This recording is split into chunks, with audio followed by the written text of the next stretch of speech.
Let's get more on this story now from an international affairs analyst, Calvin Dark. Thank you for joining us on the program. What exactly does the US government want from the new government before lifting sanctions? Well, if you take the U.S. State Department and the Trump administration by its word, they want loosening of some of the economic reforms, protection of human rights, protection of political rights.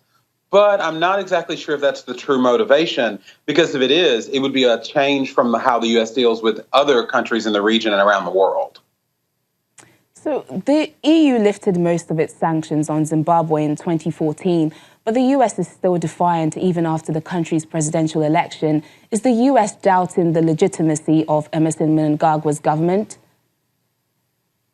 Well, I believe so, but I think it's more of a situation where, as you know, that the U.S. has taken a very hard line at the United Nations and internationally. And because these sanctions were in place before the Trump administration, I believe that they're thinking there's no real reason to loosen these sanctions unless they see a clear benefit for the American people and the American government.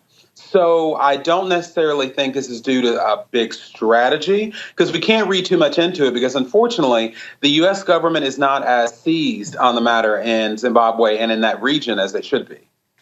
Okay, so at the moment, Zimbabwe is battling a cholera outbreak that has already killed 25 people and is seeking for funds to battle the outbreak. What effect is the U.S. sanctions likely to have on the crisis and the country's economy?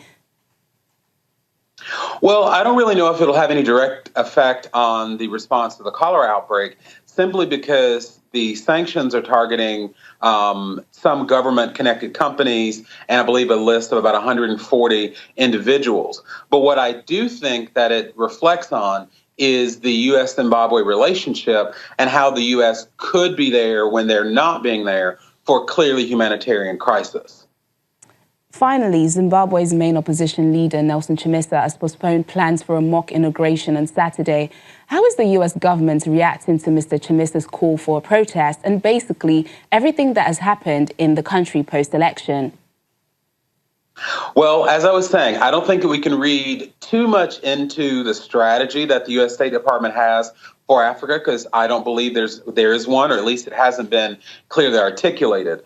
What I do think we can read into it is that the United States right now is looking for stability, and anything that will promote stability, or at least getting on a sure path to stability, that's what the U.S. will support. So I believe in as much as not supporting the mock inauguration gets to that goal of stability, that's where the U.S. will be. But I don't expect the U.S. to take leadership one way or the other on this issue. International affairs analyst Calvin Dark, thanks for joining us on the program.